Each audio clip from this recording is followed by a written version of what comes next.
Right. This thing comes rolling back, and fortunately, it didn't come in the cab, but it broke the glass Oh of my no. tractor, broke one of the carbide chains, broke the cable, broke the glass, Oh and on the no. way home, I got a flat tire on the trailer. And I said, I'm good with all this. I got one load, and I told the farmer I'm good. I'm not coming back. Change is inevitable. Like every success happens because you changed something and you it was a fear that was within you. Motivation only lasts for a short amount of time, but discipline is what carries you forward. I can't do this on my own, period. Are you looking at your business in terms of emotion, or are you looking at your business in terms of what's practical? I still believe that America is the best country in the world. Where can kid of immigrants with no education become a physician? This is Small Business Celebration, where we're celebrating small businesses for big breakthroughs. Welcome to another fantastic episode here on Small Business Celebration. We're going to be talking about converting to multiple part-time employees. We're also going to be talking about managing a full-time job and a full-time business. And our guest this week is Tim Mawsom, the owner of Timber Custom Woods. Welcome to Small Business Celebration. Thank you for having me. For Visioneers who don't know who are you and what is it that you do? My name is Tim Mawsom with Timber Custom Woods. We have wood slabs and wood products for customers and consumers. We also build custom furniture for customers as well. How did you get involved in this business? Did you just go out into the field one day and get a bunch of trees or watch a YouTube video and say, I can do that? Grew up with a friend. He lives in Napa, and so we would go up there, and he's like my brother. Grew up together, and so it was a way for us to go and visit. So I would go up there and I'd visit him, and we would start out with an Alaskan chainsaw. And that's a chainsaw where it's got this huge long blade. It's like, how long is it? 60 inches long. That's 5 feet. Yeah, it's a big blade. Holy cow. So we'd go up there and we'd cut, and I got to visit my brother, most importantly. Right. And coming down here, and I was selling the wood for pretty much gas money. Okay. Didn't realize There's money in it. There's money in it. Right. Came down, and like 2 weeks later, I'm out of wood. I would come down with just a truck full, just a bed, what I could fit in my bed. And then next thing I know, hey, we need to get some more wood. So one thing led to another. I started having some wood on the side of the house, and then realized I needed more property. So fortunate to move into a place that's got a couple of acres, and that's where we do our processing and our milling. But also we do our air drying, kind of our pre-stage before we come over and do our finishing here at our finishing facility. What kinds of furniture do you guys build? We do a lot of tables, Okay. a lot of mantles, Okay. end tables, a lot of floating shelves, anything pretty much with the wood and decor inside of a home.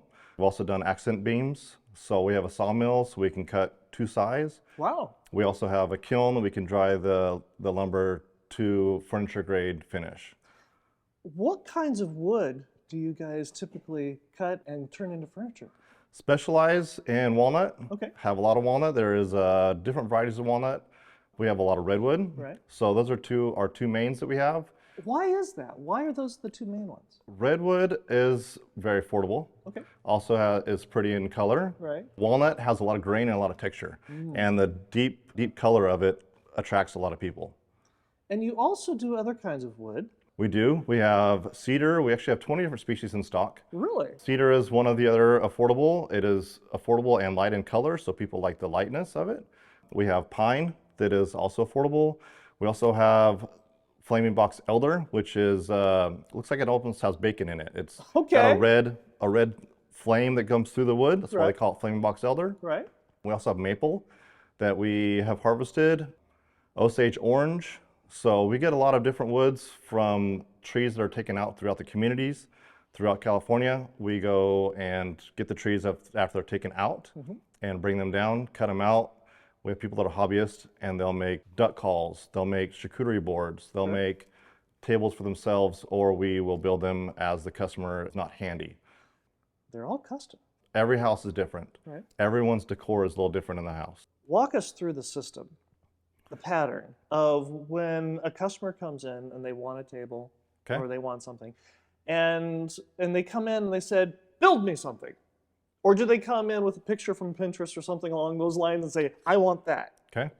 How does that work? A little bit of both. Okay. Okay, so you have the people that are not visionaries. Okay. They'll come in with the picture and say, this is what we want. Right. And then you have the people that are more artists and they know what they want and they try to broadcast their vision. And so we'll have them come in. We will do a layout with them and set up kind of some templates. See what they like, don't like. We'll put slabs together, and if they want one side different from the other side, then we rotate the slabs and give them a layout. You and an employee just take the piece of wood and put it out on the sawhorse and said, is this what you want? Pretty much. Okay. Pretty much. We'll get some markers Right. and see what they like and don't like about the piece. Okay. If there's something they want cut off, or a side that they say the piece is 8 foot long, Right. they want a 6'5" table. Right. So one side is going to have to be cut off. Right. So we'll ask them what side do they like better than the other. So we'll cut the other side off. We will draw with a white marker. We'll draw on the piece and say this part will be cut off. There's maybe a knot in there. Right. So the knot will fill with an epoxy. We have over 130 colors of eye candy here in store. Right. We'll let them choose from the different colors. They can do different colors for each knot. They can do a river table. We let their vision run wild. The size is even different. The size is different. So the room may not suit the size table that we build. So that's why we try to build everything custom for the customer. Right. What if you have a customer that comes in that says, you know, everything in this particular room of my house is this one type of wood? Are you able to go through it and match pre-existing wood in somebody else's house? Different routes of doing that. I know quite a few people that are in the industry. I will source the wood. I will get that wood for the customer. I like to be the one-stop shop. Okay. So they come to me and I will find it if I don't have it. Typically I have the wood in stock unless it's an exotic from overseas. So I will get the wood and then from there we can match the finish that they have. Typically if it's been stained, we ask for the stain or we ask a sample. Right. And then we will get that color coded replicated, Right. and we will finish it to their style and their color they have. We're actually doing that to some doors Really? right now. One of the other things that you also do is, and this is rather popular, we've seen this all over YouTube and social media, where a craftsman will take a piece of wood Yes. and then they'll add paint or dye or something. You know this far better than I do, but they'll make something that looks like a blue river going through the wood. And do you have the ability to do that as well? We do. We specialize in epoxy. Our craftsman that we have, Jeremy, he does a lot of epoxy work. The table that we're sitting at now is one of the tables that he built. Lots of epoxy. We sell the epoxy for consumers that, like you said, the YouTubers that want to try it on their own. Of course, we build it for ourselves and for our customers. So the person who has gone through and they've watched it on YouTube and now they're an expert Yes. because they saw 3 videos, can you fix it? We do a lot of that. Okay. Custom furniture is not, we try to make it very affordable. Right. So there is a hindsight. We try to make it very affordable, but there is a lot of cost and labor that go into it. The product alone is expensive. Right. So the customer will want to try it on their own. Right. And sometimes it doesn't come out so well. Right. So we will fix other people's mistakes, Right. but typically it costs a little bit more because we are going back and having to repair and fix what they started. So we have to remove the initial product to start over to make it a better finish to our standards at the end of the day. For the business owner that wants a new conference table, Yes. do you actually go out and visit their location and see what's involved? Because sometimes you have to build a hole in the wall in order to get the table in, if it's a conference table, to be able just to make the logistics work. Haven't had to cut a hole in a wall, Okay. fortunately. It's coming. I hope so. I would look forward to that day.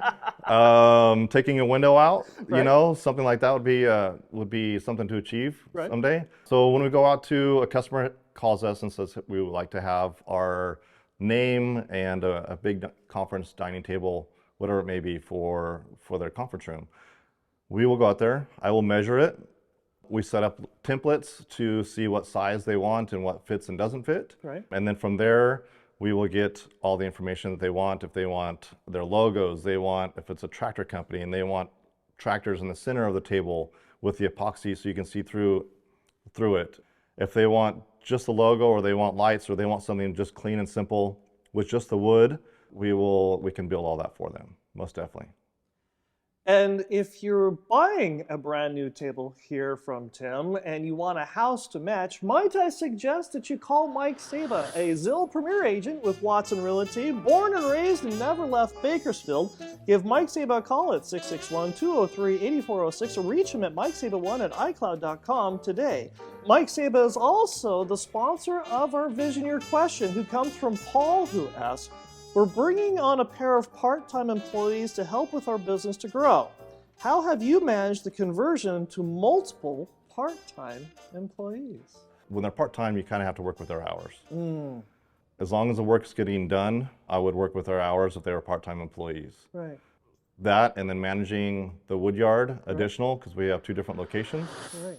Over there, we have people that will work on the weekends, and so we mill on Mondays and Fridays. And so typically would have kids come, high school kids that need some extra money. They would come on the weekends and help get stuff set up or cleaned up from the following week of milling. I have some great kids that are eager to work and eager to learn, which is, I love to see that. Right. At some point, you start having more than one part-time employee. You have some on the weekends, you have some during the week. How did you start coordinating all that and keeping everything straight? That is a chore in itself. Okay. You try to check in and make sure that everything's being done properly. My full-time employee that I have, Jeremy, he knows the wood in and out. Okay. So he is very familiar with kind of what needs to be done. Is one of Jeremy's primary responsibilities is to manage the part-time employees with their schedules and all that? No, I take care of all of it. Okay. Yeah. Why is that?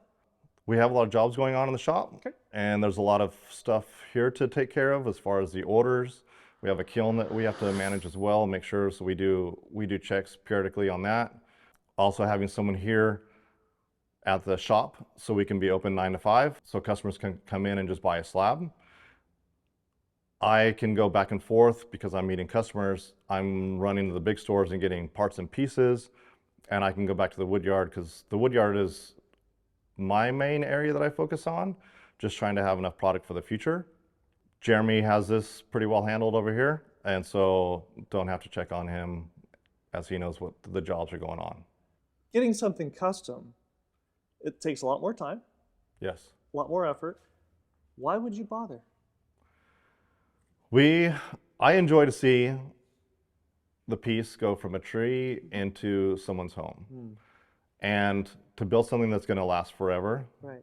is also something that will make a statement as well.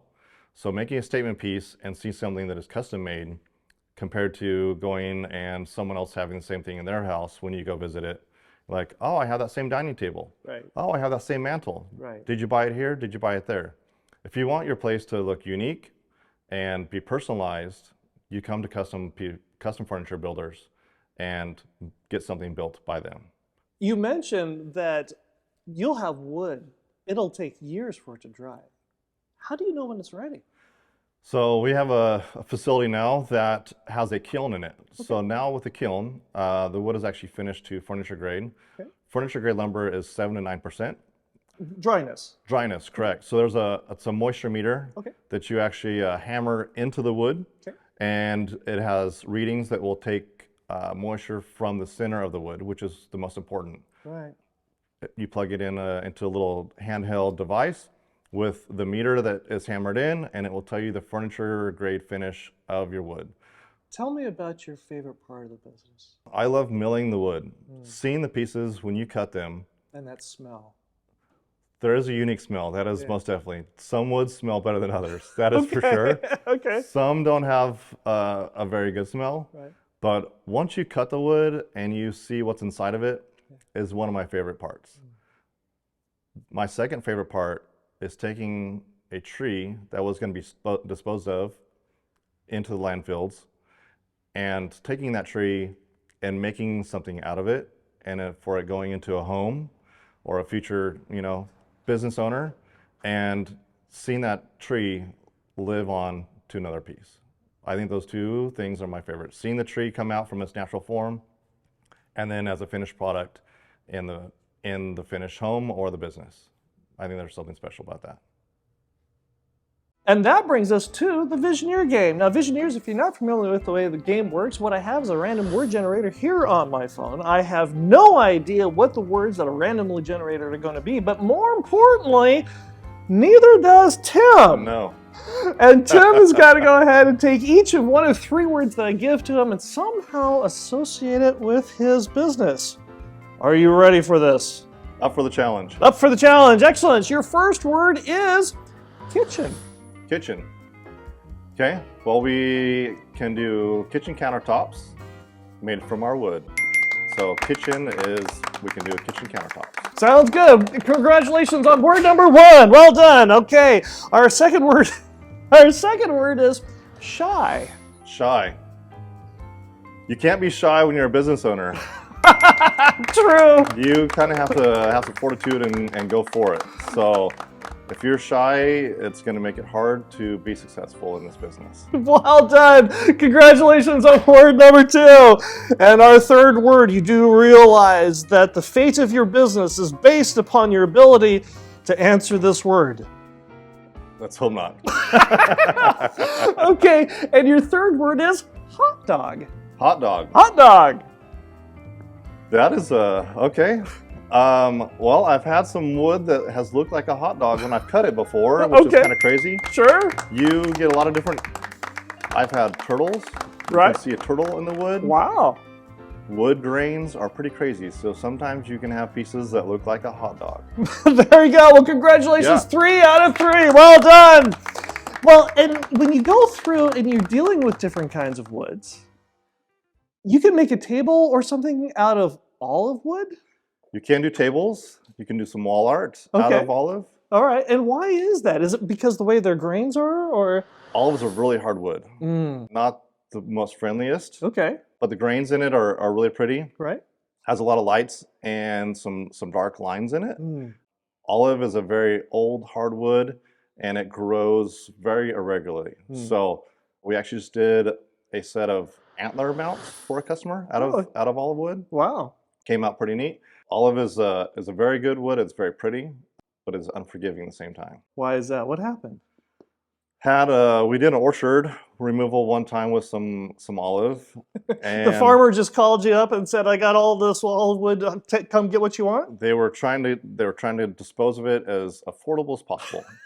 And so they called you. So they called me. I went up there and harvested some of it, and it was not so friendly for me. Oh no. I've never cut olive before, and I use carbide chains when I'm cutting stuff. Okay. And the chainsaw was just chattering through the logs. Really? Then after cutting them, got them separated, I started trying to figure out different methods. Like I said, I'd never used it before. Right. So started getting a cable, hooked it to my tractor, started pulling on it, broke the cable. So that was one instance. Right. Loading them up, Uh-huh. they're not round. They don't stack very well. Because they're all curly They're Q. all twisted and they're all knotted. So They don't lie in the bed of your truck very well. throw it up on the trailer, and like I said, because they're not round, they don't stack. Right. This thing comes rolling back, and fortunately, it didn't come in the cab, but it broke the glass of my tractor. So had that happen. Broke one of the carbide chains, broke the cable, broke the glass, and on the way home, I got a flat tire on the trailer. And I said, I'm good with all of them. I got one load, and I told the farmer I'm good. I'm not coming back. One's enough. Cost me a lot of money. But the question is were you able to sell the olive wood? I haven't cut it yet because I don't know what else to do with the rest of my equipment. It's hard as a rock. I finally got some carbide bandsaw blades. Right. So that's what I am gonna try. I let time pass long enough that I'm somewhat unforgiving of the wood, and I'm hoping the carbide bandsaw blades will cut right through it. Is this something where diamond blades or concrete blades or something like that would work? Carbides are pretty much the best you can get. Right. They are expensive. Right. They stay sharper longer. Right. So I'm hoping that this will work well. If not, you're going to be buying a lot of blades. Yeah, or we're gonna have a bonfire. Well, you do realize now that you've said that you're going to have a customer that's going to come in and they're going to want their entire house and nothing but olive wood, right? Yeah, that will probably happen because, of course, the thing that is most unforgiving is the thing that they want. Right, of course, of course. Kind of the way it works. They want a slab that may be 10 foot long and all you have is 9 foot 8. You know, that's just kind of the way that it works sometimes. Sure, sure. Where have you gone that was the most difficult and the biggest challenge to actually go and source the wood? Like I said, when we first started out, I was sourcing from Napa area. Right. Had a 25-foot redwood. Wow. That was in the backyard of a house. Okay. The backyard of the house had a small access that was probably a foot on each side, the width wider than my skid steer, my tractor. Wow. The guy that cut the tree put the brush pile closest to the gate. So this 25-foot log somehow had to get out of there over the brush pile. Right. The backside of the gate was the intersection on the main freeway. Of course it is. So trying to get that tree out Right. with the tractor, you start getting cables, chains. I had to rotate the tree to the angle to exit over the gate or out of the gate. Right. And then once I got it far enough, then I'm winching it onto the intersection or the on-ramp of the freeway. And stopping traffic in the process. Stopping traffic in the process, trying to make it as fast and efficient as possible. But a 25-foot redwood that is 40 inches wide is not light and not an easy task. And it's still wet. And it's still wet. So getting it loaded up, winched and on the trailer, and not having the traffic backed up for miles was a task. But we did it with nothing broke on that one successfully. Right. Nothing was harmed. Everyone came home with all their limbs. But we probably pushed some people's patience to their end. And that brings us to our second Visioneer question, which is brought to you by Mike Saba, a Zillow Premier Agent with Watson Realty, selling Bakersfield homes since 1992. Give Mike Saba a call at 661-203-8406 or reach him at MikeSaba1 at iCloud.com today. Visioneer Tammy asks, I have a full-time job and a business that's becoming a full-time business at the same time. How do you manage the two without burning yourself out? That is a challenge in itself. There's a lot of time and dedicated to owning your own business. Right. Having a full-time job, you don't sleep much. You don't sleep much. You try to stay on top of the tasks that you have going on, right, and making sure the customers are being taken care of. Managing the two, there's a lot of behind the scenes. Having a business or working for someone definitely is not a challenge. It's been a great career that I've had. Got 8 more years left and I'll be retired. But I look forward to this being my future and building my business so I can enjoy this into my retirement from my normal job. For many people who are employees, they go to work at 8, they go to lunch, they come home at 5, and they're done. Yes. And yet, you continue on with a full-time business. How do you tell yourself it's worth it? That is a difficult one. Right. Yeah, so I work nights. So again, I don't sleep much. So work nights, I do this job during the daytime.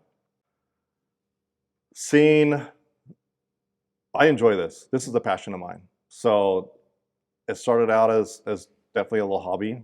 A hobby that got out of control? A hobby that got out of control. Right. Takes a lot of equipment to get into this business. So to have the follow through, to finish something that you started and not stopping at 5.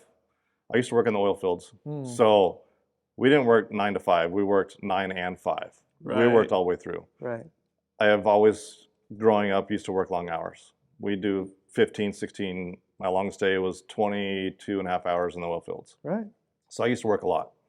Kind of, I guess, became used to it at a young age. I've always liked working for myself. The dependency for working someone else has been nice because it keeps it stable and you have a retirement or a pension possibly. But working for yourself and building something on your own is something that I inspire to do. I think it's part of the American dream. Build something that, you know, hopefully can be passed down, or build a legacy, or know that your table after I'm gone is still going to be in someone's home or in their grandkids' home. I think that's something special. Or you go to a party at one of your clients' houses and go, I built that. That is something special. We did a Pyrenees patio. When we go there or friends go there and they see what we did, it's pretty neat when you see your places marked out throughout Bakersfield and outlying areas. It's awesome to see it, and great to have the support from our local businesses here in town. One of the challenges of doing both at the same time is the feeling that you're burning the candle at both ends. Oh, to say the least. What do you do when you're at that point, when you're about ready to fire everybody and burn the entire business to the ground? What do you do? My kids' rodeos, I enjoy going to the kids' rodeos. Yeah. So we'll go out there, and the campfires at night is honestly a nice, relaxing thing for me. Yeah. I still do work when I'm there, but nighttime when I'm out there with the kids and doing the family stuff and watching the kids actually do the rodeos when they're participating in it. So watching them compete, the bonfires at nighttime, and then we also enjoy going to the lake. Going to Lake Nacimiento has been a passion of ours for a long time. My kids absolutely love it. We go out there, turn on the music on the boat, throw a pool noodle between our legs, and go out there and just float in the water. Is something nice. Don't do it as much as I would like, but we used to do it all the time. What has going with the kids or watching the kids rodeo taught you that you apply to your business? They put in a lot of work with the horses. Owning a horse, you have to be in sync with it. And so being in sync with something that has a mind of its own, the passion they put in the horses is a passion that you need to put in your business, and something that you need to make it to benefit itself. Do you see yourself as an artist? Different ways to look at an artist, Okay. but I do. So an artist, to go from tree to table, that is an art in itself. Right. Then you have the visionaries that build that piece in themselves. So I have built some tables, I have built some stuff in the past. Being a business owner and not being able to do a lot of the hands-on sometimes makes it difficult. Right. Kind of wish I still had a lot of the time to do it. Right. But yeah, I consider myself an artist. There is just different aspects to look at an artist. You can see the piece, and you can see the follow through at the end. It's no secret that there's a lot of business owners that are struggling right now. Yes. Is the American dream dead? American dream is always going to be alive. Why is that? You have to believe. You have to believe in yourself, and you have to believe that what you're doing is for a good cause, and you have to believe that it's going to be something positive coming out of it. You just have to have that fortitude and the courage, and keep your head up and stay strong. Tim, this has been a real treat. Thank you for joining us here on Small Business Celebration. Thank you for having me. Appreciate it. And if Visioneers want to get in touch with you, how do they do that? They can call us at Timber Custom Woods. Our phone number is 661-978-5099. We also have Facebook and Instagram. We also have a website, timbercustomwoods.com, and we have email at timbercustomwoods@gmail.com. And if you enjoy Small Business Celebration, go ahead and like, subscribe, and notify, and leave a comment. Tim is going to be reading all the comments, so go ahead and comment and say something nice. And I'll be right back with my final thought. Visioneers, do you know what would be a good idea for you to help you grow your business? The Small Business Celebration blog, of course. Simply go to smallbusinesscelebration.com/blog. Learn more insights, more information about our past guests here on Small Business Celebration. So simply go to smallbusinesscelebration.com/blog today. Understanding the importance of both the hunter and the farmer.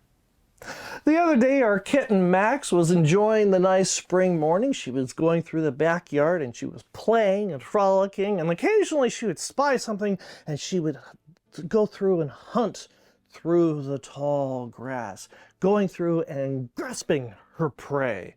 And I know she's had some success in doing this because periodically in our kitchen floor we'll find the remnants of a lizard or the remnants of a grasshopper or something along those lines.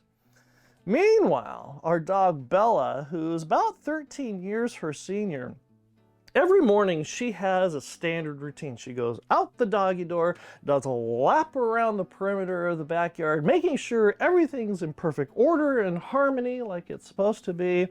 And then she goes through her instinctual process of herding. It doesn't matter who or what it is. It could be children, it could be people, it could be our cats, Max and Sasha, much to their consternation.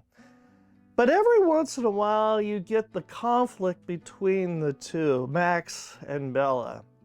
Max will be out there in the backyard stalking her prey when Bella will have her ears pop up at the commotion and she'll go through and chase after Max and try to herd Max into a different direction than Max wants to do. And of course, Max doesn't like this at all and hisses and runs away and is very upset about the whole situation.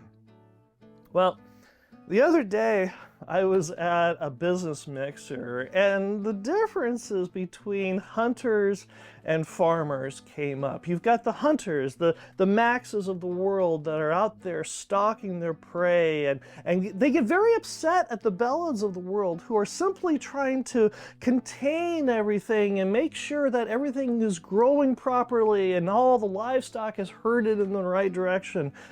And this is a conflict that happens a lot in our own businesses. We have the people that go out and go get new business, and you've got the people in the business that simply are trying to nurture and grow what we already have. The two are very important. The two are what makes the lifeblood, the longevity of our businesses happen. And yet sometimes there's that conflict where Bella doesn't understand what Max is doing and Max gets very frustrated at what Bella's instinct is to do. So as you go through your day and you find the conflict between the Maxes and the Bellas, the hunters and the farmers, mind this, that both are incredibly important to your business. Both are instrumental to the long-term health and growth to your business. And both need to understand each other's very important roles, the differences, and the need for both the hunter and the farmer. I hope you enjoyed our conversation this week with Tim Mawsom, the owner of Timber Custom Woods, and I hope you learned something that you can use today to grow a strong and profitable business, and we'll see you here next week when we celebrate another small business making a big breakthrough. Why are cats afraid of lumberjacks? No idea. Because they're afraid of the bark.